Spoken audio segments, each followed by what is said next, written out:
Rádio Rio de Janeiro, a emissora da Fraternidade, passa a apresentar Luz na Penumbra, programa que leva ao seu coração a mensagem da doutrina espírita.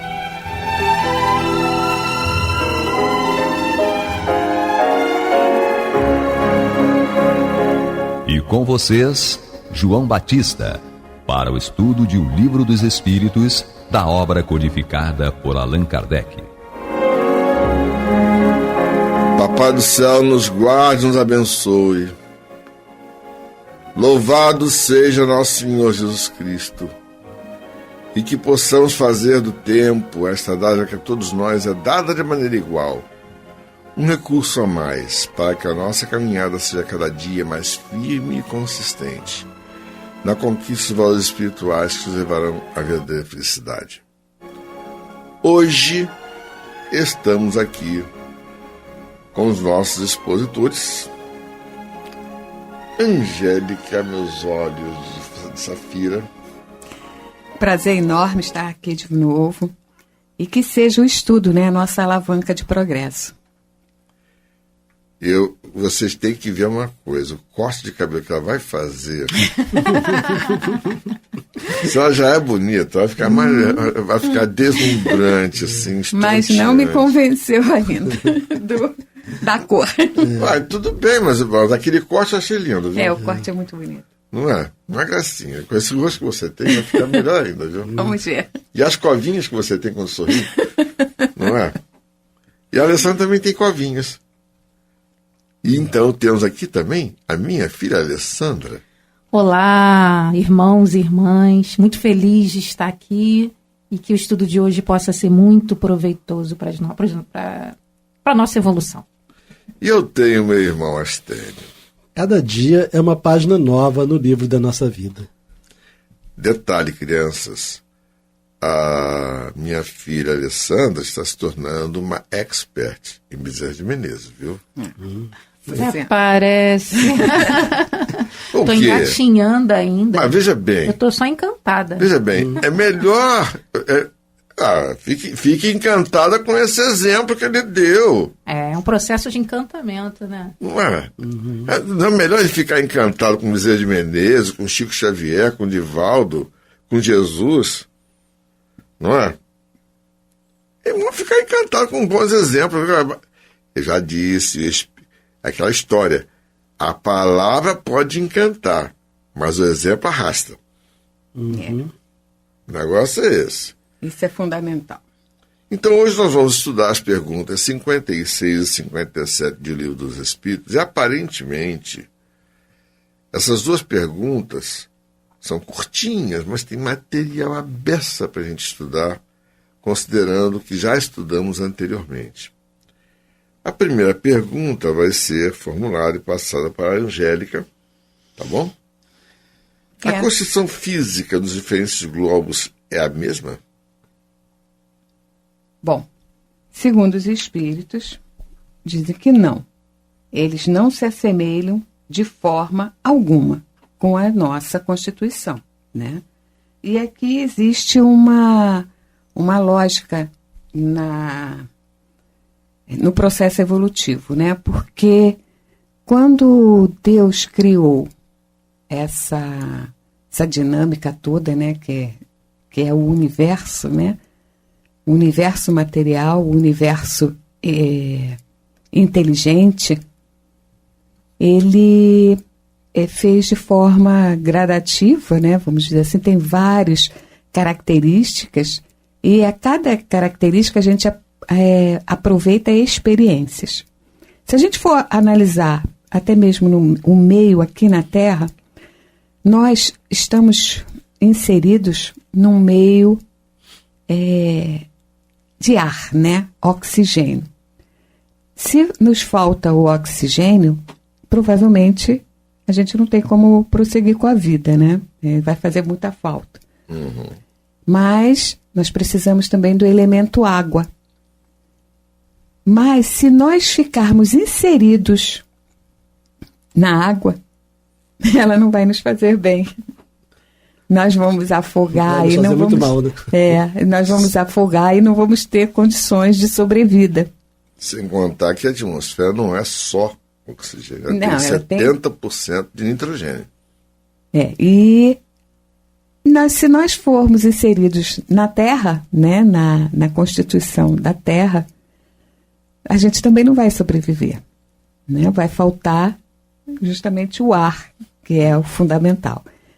Então, se aqui, no planeta Terra, observando o que nós temos assim de experiência mais próxima, já há diversidade na constituição dos seres para a inserção dentro da atmosfera, né, que eles vivem. Então, o que dizer dos planetas, dos outros globos? É óbvio que a dimensão vai ser diferente. E Kardec, e a ciência, né,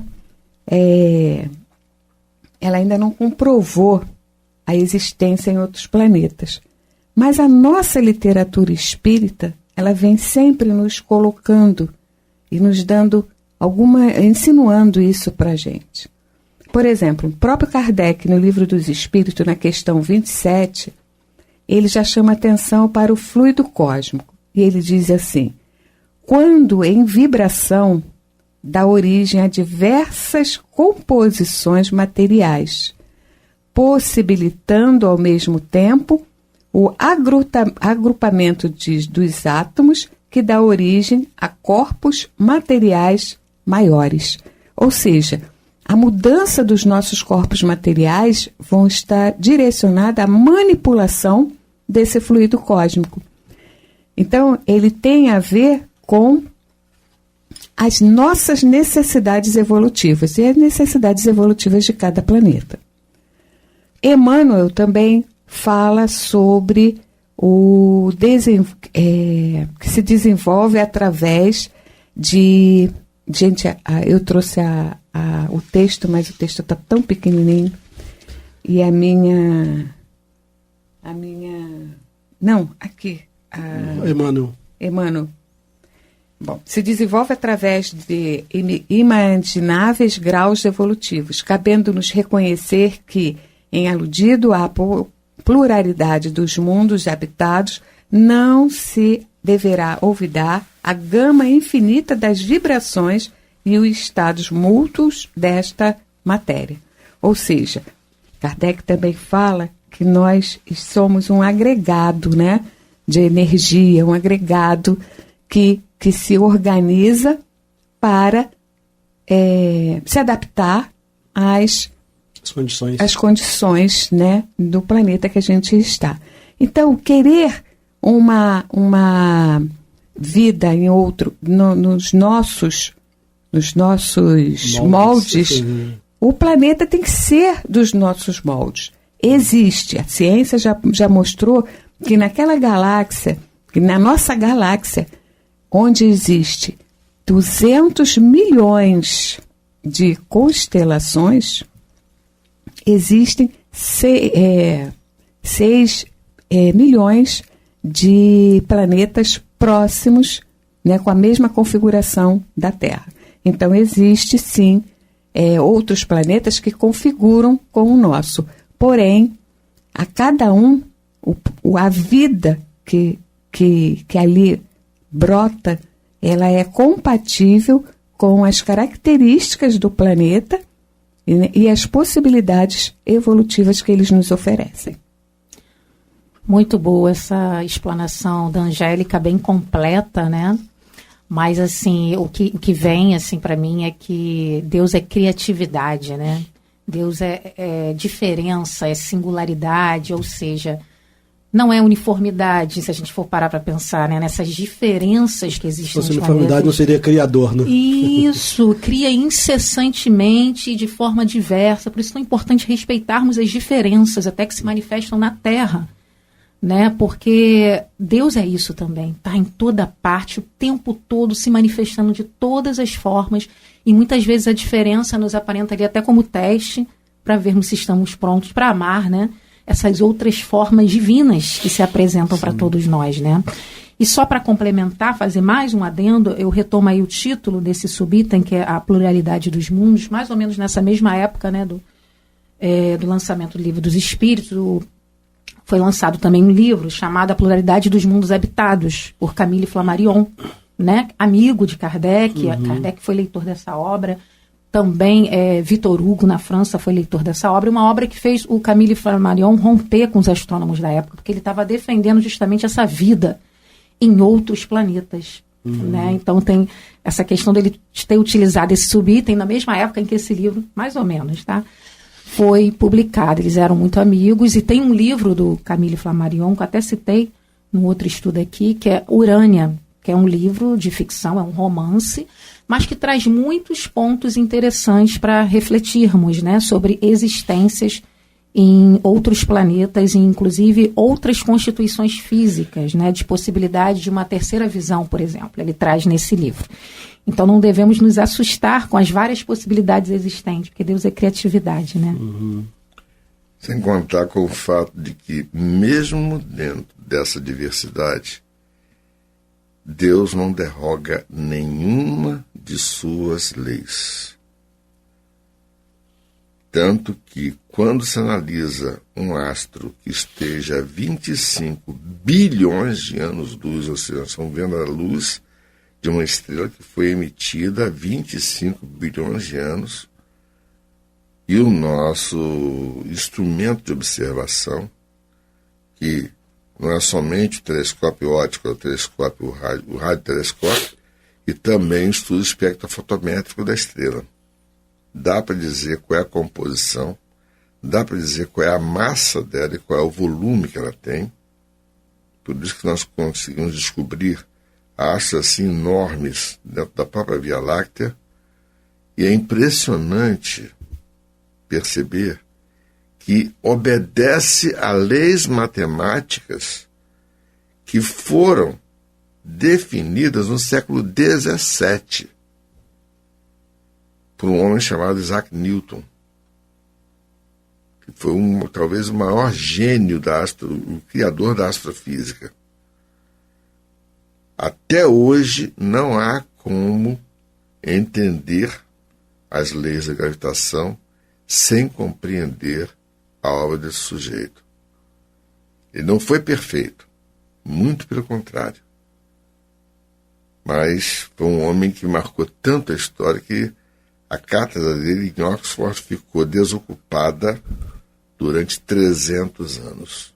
Só foi ocupada por Stephen Hawking agora no século XX e XXI. Ou seja, só surgiu alguém inteligente bastante para poder ocupar aquela cátedra, isso julgado pelos seus pares, tá? Quando surgiu Stephen Hawking.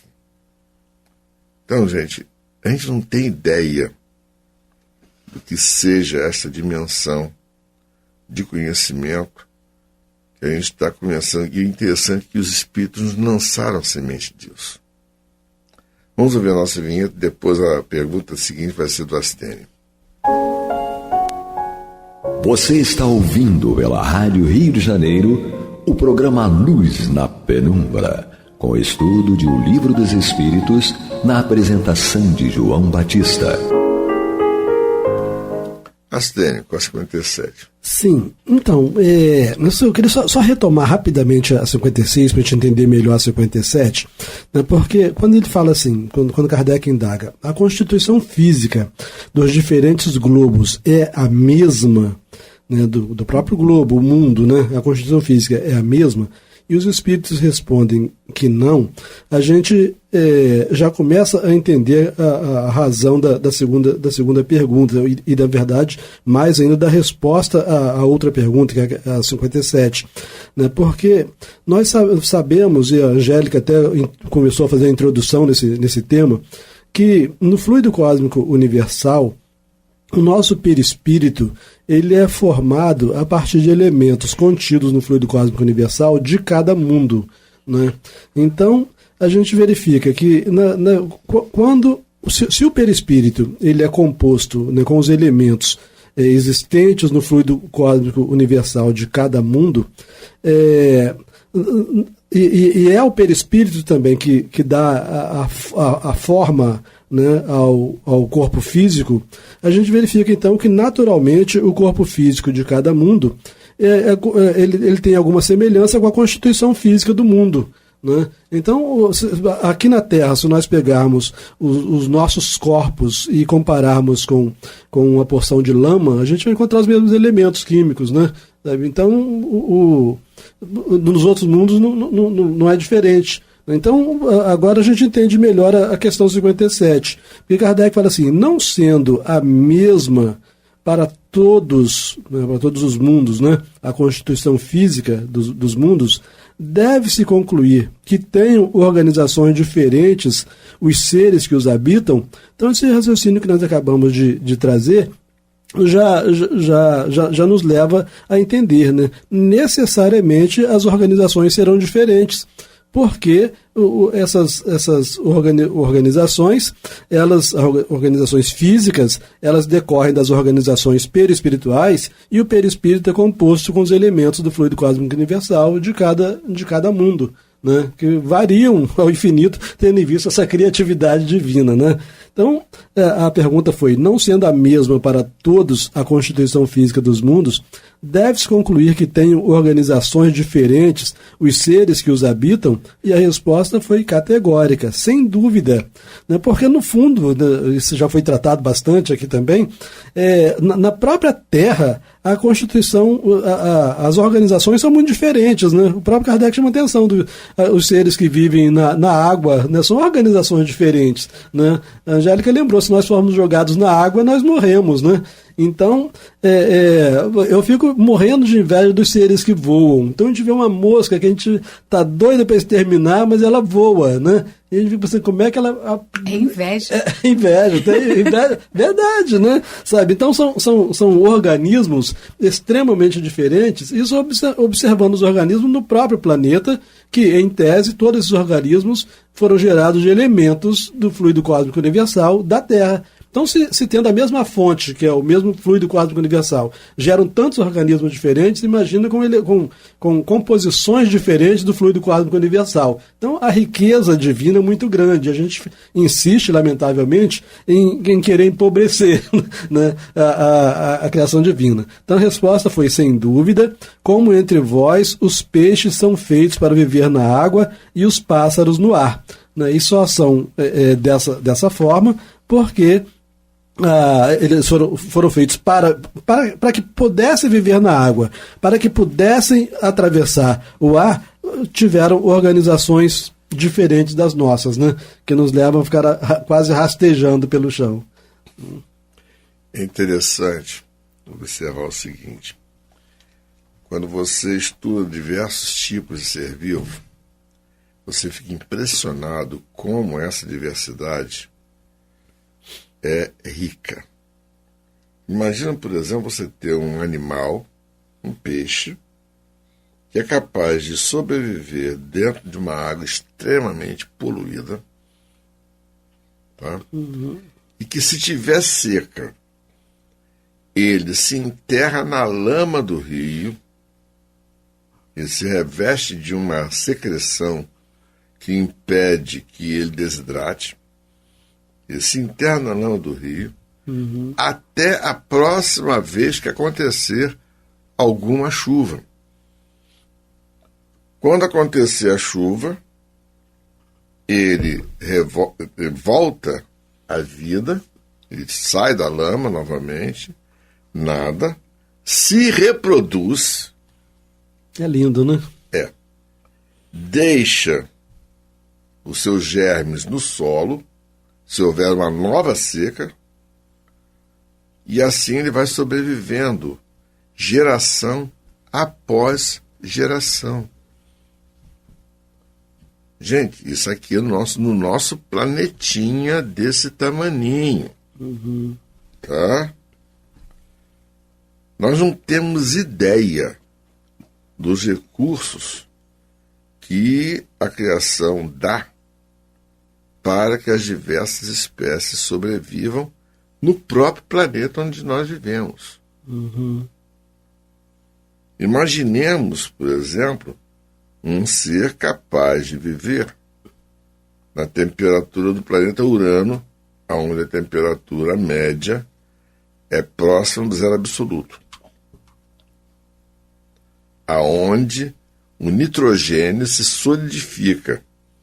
Ele não fica líquido, não. Ele fica igual gelo. A temperatura é próxima de menos 273 graus Celsius.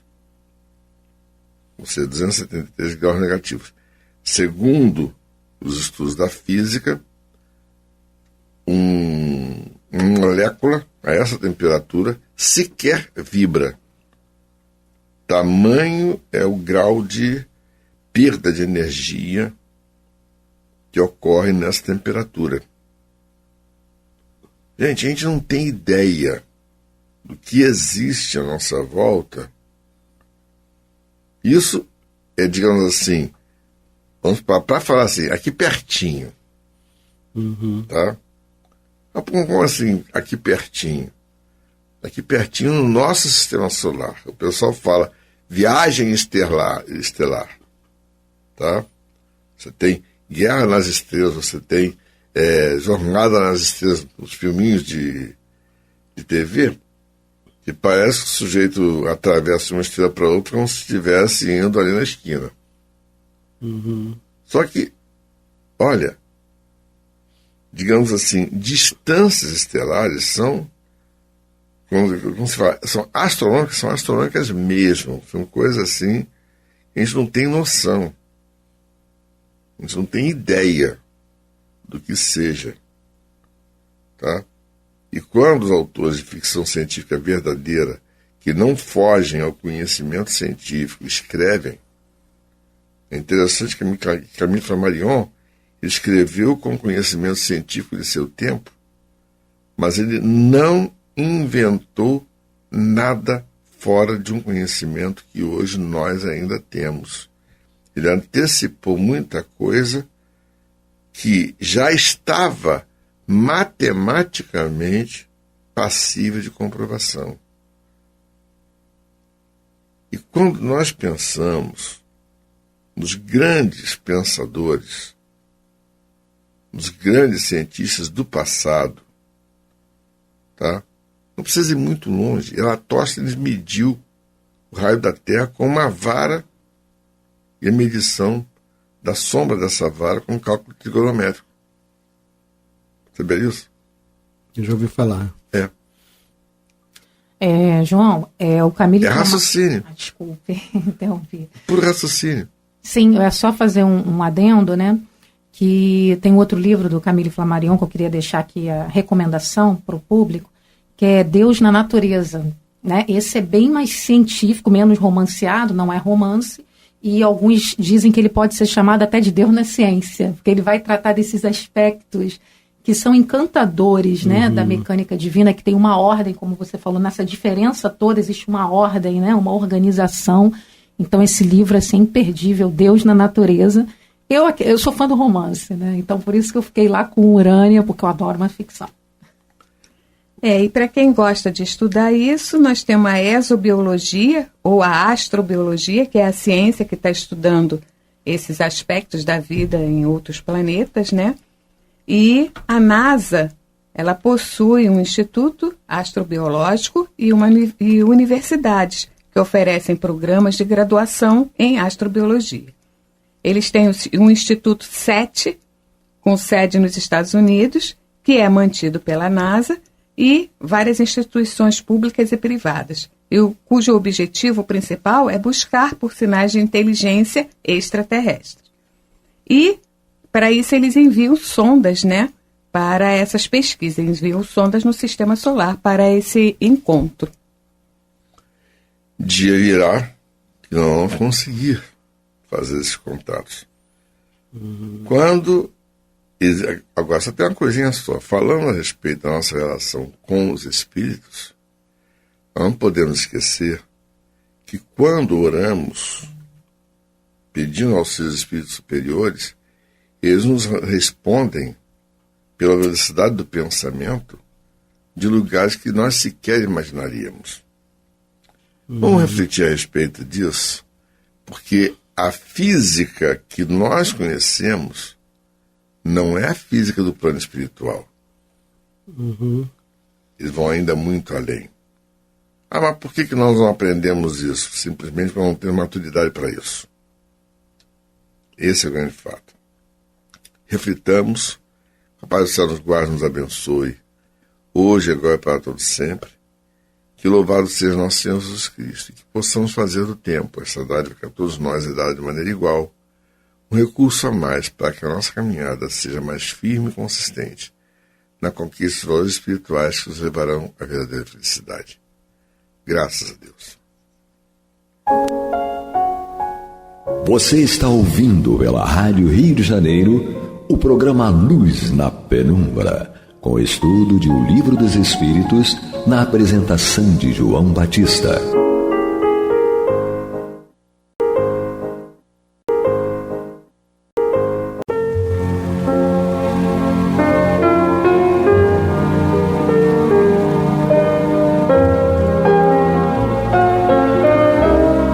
A Rádio Rio de Janeiro está levando ao seu lar e ao seu coração a mensagem consoladora da doutrina espírita, através do programa Luz na Penumbra. E agora com vocês, Antônio de Pádua Barbosa e Marta Batista. Boa noite, meus amigos. Estamos aqui mais uma vez para dar continuidade ao estudo do Evangelho segundo o Espiritismo, obra de Allan Kardec. E nós estamos no seu capítulo 5º, Bem-aventurados os aflitos. Nós hoje vamos retomar o estudo a partir do item 23, que será comentado pela nossa querida irmã Marta Batista, que está aqui conosco. Tudo isso supervisionado pelo Pablo, aqui na técnica. Então, sem mais delongas, vamos ao nosso estudo de hoje. Tudo bem, Marta? Tudo bem, Antônio. Vamos então falar sobre esse tema bastante interessante, né? Esse capítulo a gente tem visto, né, que essas últimas mensagens e esses últimos itens são todos que tratam de questões bastante sutis, né?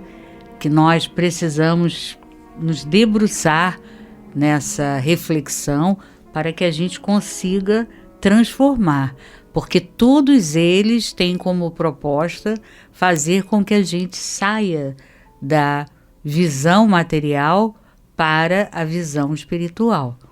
Quer dizer, se nós não fizermos isso, nós não vamos conseguir realizar determinadas orientações. Então, isso vem acontecendo já, né, de algumas mensagens para cá. Então, né, temos que refletir sobre isso, mergulhar, né, na orientação com profundidade e pedir bastante, né, força e ajuda, auxílio, para que a gente consiga fazer essa transformação. Então, esse texto é uma mensagem do espírito Delphine de Girardin. Chegou em Paris em 1861. A Delphine de Girardin, depois de casada, ela passou a ser uma jornalista. E ela, a gente nota, né, pela proposta, que é um espírito bastante elevado. E ela, com certeza, nos orienta que a gente precisa modificar o entendimento. Nosso entendimento está muito raso, muito superficial e não estamos entendendo bem. Desgraça, né, não é. Desgraça, o que a gente julga que seja desgraça, não é. Então, já temos aí algo para parar e refletir, né? A desgraça seria a perda das boas graças, né, que se desfruta em favor a alguém, né? Então seria uma desgraça, seria um desfavor, um desvalimento, é um revés, né, da fortuna, por exemplo, um azar, uma desdita, acontecimentos, né, que realmente trazem bastante aflição para nós, angústia. Então, isso é a significação da palavra desgraça. Mas ela explica, ela já começa falando isso, que a desgraça não é aquilo que a gente imagina, porque a desgraça verdadeira não é nem tanto o que ocorre com a gente, sim com as consequências que aquilo que nós fizemos promove. Então já é algo para a gente refletir, porque quantas coisas que não são corretas, né, e que nós achamos que seria positivo para nós, seria favorável, e que nós julgamos poder fazer. E que entra justamente nessa definição que ela nos apresenta. Não é exatamente o que você vai fazer, mas sim as consequências daquilo. Tá? Aquelas consequências de algo que não é correto, que não é honesto, vai trazer consequências bastante negativas. E essas consequências vão resvalar no teu processo de crescimento. Porque você vai fazer algo que não é correto, vai promover uma determinada reação e quando você, anos depois, uma encarnação ou duas depois, você vai se deparar com as consequências daquilo que você fez e perceber que aquilo te prejudicou consideravelmente, além de ter prejudicado terceiros. Porque geralmente quando você faz algo que não é positivo para você no futuro, de alguma maneira prejudicou alguém. Terceiros foram prejudicados. Então, são consequências dos atos que nós fizemos, das escolhas equivocadas que nós fizemos. Então, vamos ver o que a Delphine fala para nós. Todos falam de desgraça, todos já experimentaram e creem conhecer as suas múltiplas características. Eu venho vos dizer que quase todos se enganam e que a verdadeira desgraça não é de forma alguma a que os homens, isto é, os desgraçados, supõem. Eles a veem na miséria, no fogão sem fogo, no credor que ameaça, no berço vazio, sem o anjo que nele sorria, nas lágrimas, no féretro que se acompanha de cabeça descoberta e o coração despedaçado, na angústia da traição, no desdudamento do orgulho que queria se vestir de púrpura e que com dificuldade esconde sua nudez sob os farrapos da vaidade. Tudo isso e muitas outras coisas ainda chamam-se desgraça na linguagem humana. Sim, é a desgraça para aqueles que não veem nada além do presente. Mas a verdadeira desgraça está nas consequências de um fato, mais do que no próprio fato. Dizei-me se um acontecimento feliz para o momento, mas que tem consequências funestas, não é em realidade mais infeliz do que aquele que inicialmente causa grande contrariedade e acaba por produzir o bem.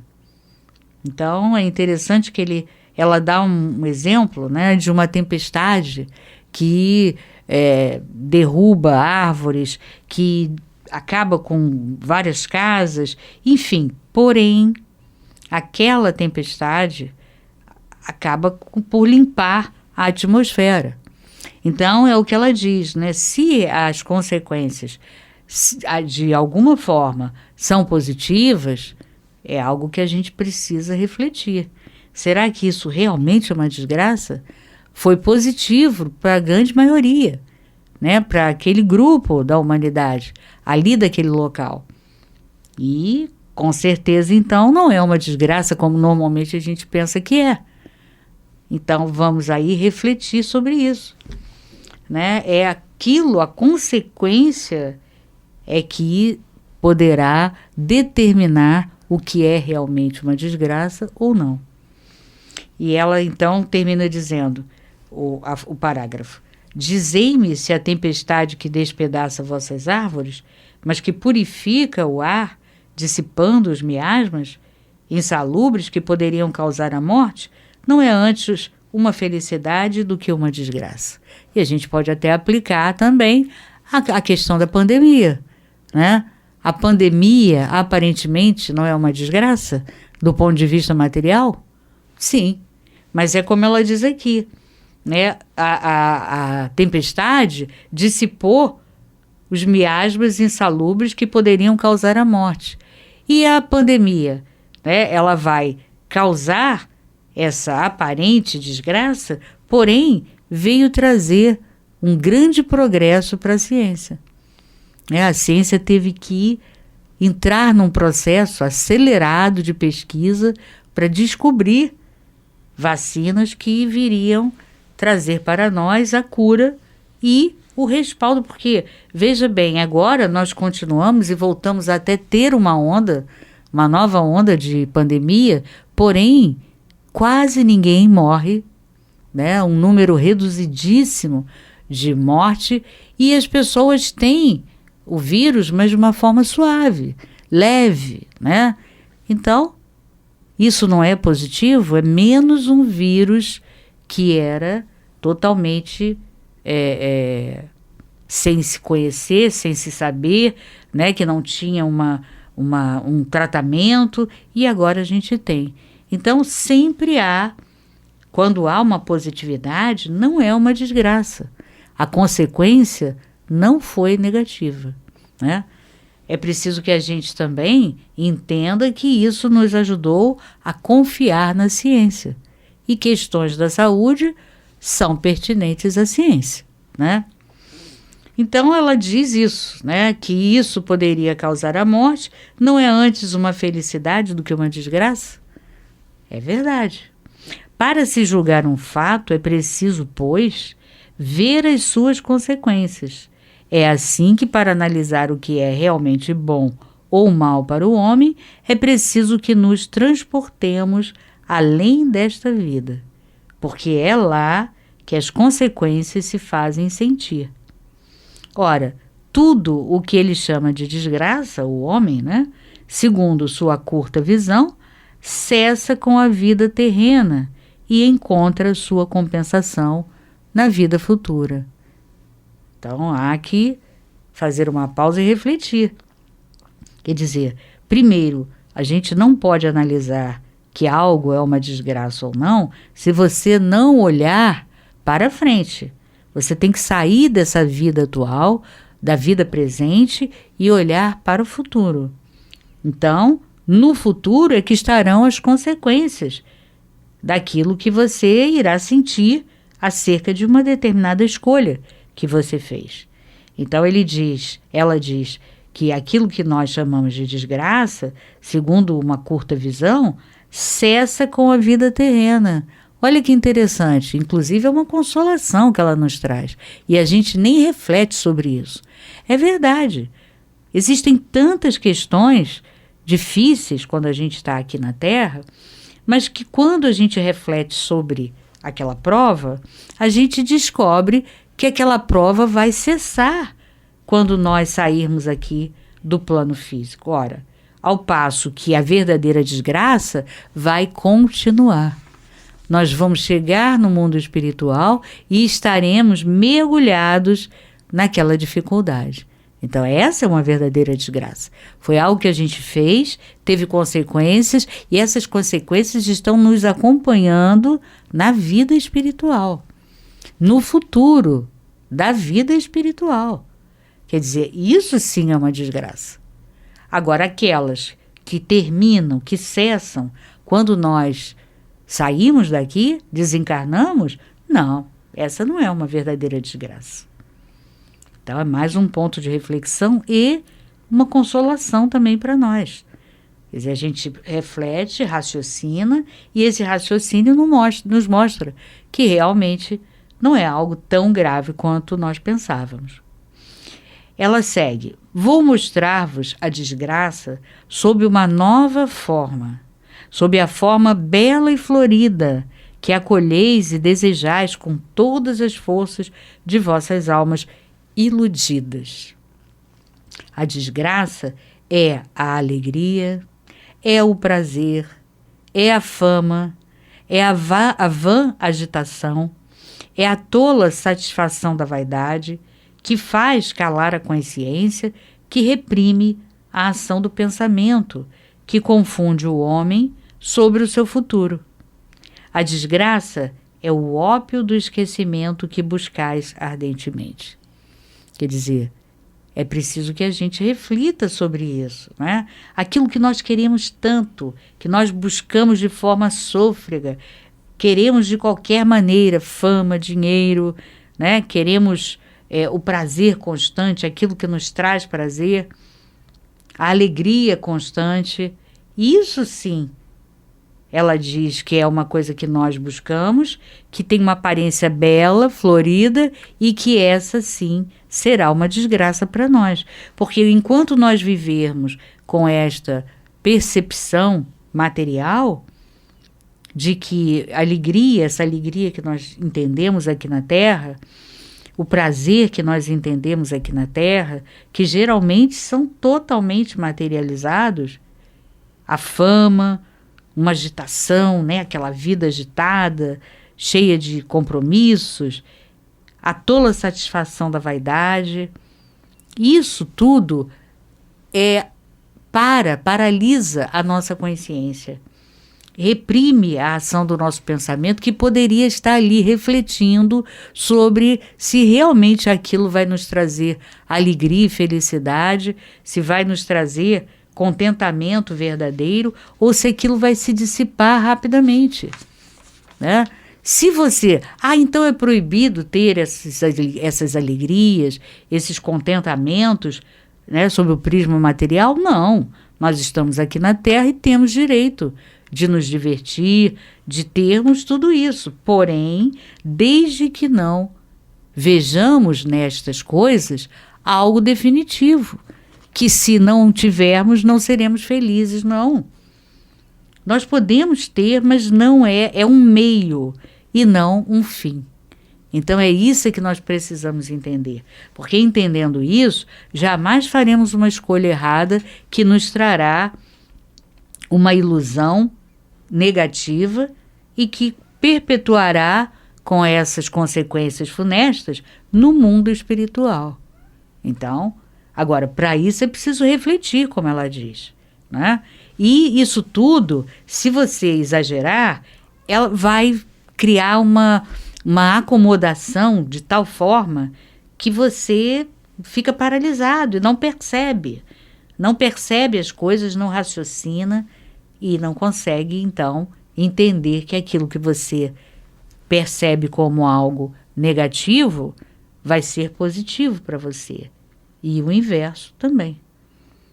Então, é preciso que a gente não paralise a nossa consciência, né? É preciso que a gente esteja sempre refletindo e observando, avaliando. Isso daqui poderá me trazer alguma consequência negativa no futuro? Se a resposta for sim, é preciso que a gente reavalie aquilo ali. Ela diz: esperai vós que chorais, temei vós que gargalhais. Inclusive é uma citação, né? Jesus fala sobre isso. Porque vosso corpo está satisfeito. A Deus não se engana, não se foge ao destino. E as provas, credoras mais impiedosas do que um bando de infelizes, instigados pela miséria, espreitam vosso repouso enganador. Quer dizer, é um repouso, uma tranquilidade, mas é algo enganador, é uma ilusão. Nós não vamos ter realmente um descanso, né, tranquilo, vamos ter um descanso que nos fará realmente ter mais força e ânimo para prosseguir na jornada de provas? Não, é uma ilusão. Então ela diz: espreitam vosso repouso enganador para vos mergulhar de súbito na agonia da verdadeira infelicidade. daquela que surpreende a alma enfraquecida pela indiferença e o egoísmo. Quer dizer, então, aquele que se deixa levar por essas ilusões vai ter uma alma enfraquecida. E essa alma enfraquecida vai ser traída pela indiferença e pelo egoísmo. Que o Espiritismo vos esclareça e reponha em sua verdadeira luz a verdade e o erro, tão estranhamente desfigurados pela vossa cegueira. Quer dizer, a gente está enxergando tudo errado. Quer dizer, a gente enxerga de uma maneira tão contrária à verdade, à realidade, né, que nós desfiguramos a realidade, a verdade. E isso daí vai nos trazer problemas sérios no futuro. Então, vos comportareis como bravos soldados, que, longe de fugirem do perigo, preferem as lutas em combates arriscados, em vez da paz que não pode lhes dar nem glória, nem promoções. Então, precisamos olhar de frente, né, e não fugir da verdade como nós normalmente fugimos e dissimulamos. Não, vamos olhar de frente para ela e entender que essa felicidade temporária, efêmera, ela vai nos trazer problemas sérios. Então é melhor nós encararmos de frente e tentarmos superar essa vã ilusão de felicidade, de alegria, né? Para realmente produzirmos algo que não nos trará infelicidade, e sim felicidade. Porque à medida que você encara tudo isso de frente, encara a verdade e faz a escolha da verdade, você vai ter consequências positivas. Embora na hora possa sentir um pouco de dor, né, como é a realização de uma terapia, né, de você aceitar ir de frente, de encontro com as dificuldades que vão produzir um pouco de dor, mas que depois vai te ajudar a se autoconhecer, e esse autoconhecimento vai te libertar. Então, ela segue aqui dizendo: que importa ao soldado perder suas armas sem equipamento e seu uniforme durante a luta, contanto que ele saia vencedor e com glória? Que importa aquele que tem fé no futuro deixar sobre o campo de batalha, de vida, a sua fortuna e a sua vestimenta de carne, contanto que sua alma entre radiosa no reino celeste? Então, é algo que nós precisamos meditar, né? Essa alegria, ela compara ao soldado que aceita lutar, e mesmo que ele venha a falecer, mesmo que ele morra no campo de batalha, ele foi um homem honrado, né? Lutou, e aquela luta realmente trouxe para ele a vitória. Então, que possamos nos esforçar e trabalhar no sentido de mudar totalmente a nossa visão de material para uma visão espiritual, o que vai inverter totalmente a proposta. Não é isso, Tony? Muito bem, Marta. É justamente isso. Nós já estamos aqui com o nosso tempinho se esgotando, então vamos deixar para os nossos amigos votos de muito boa noite e muita paz. Muita paz a todos.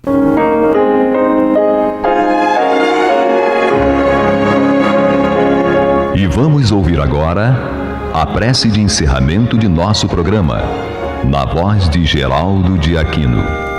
Jesus, dá-nos coragem para a luta, piedade para os insultos e misericórdia para as injustiças e ingratidões.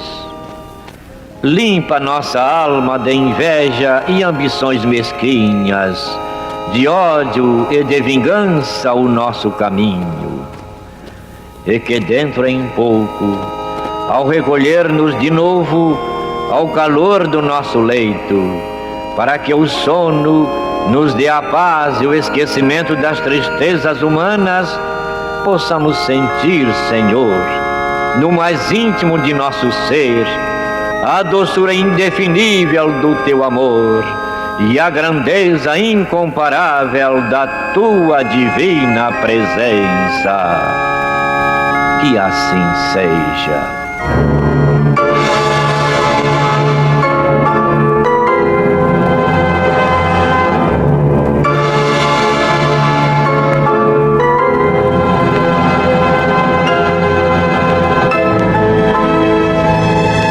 Acabamos de apresentar o programa Luz na Penumbra, que voltará a ser apresentado amanhã às 21 horas nesta emissora.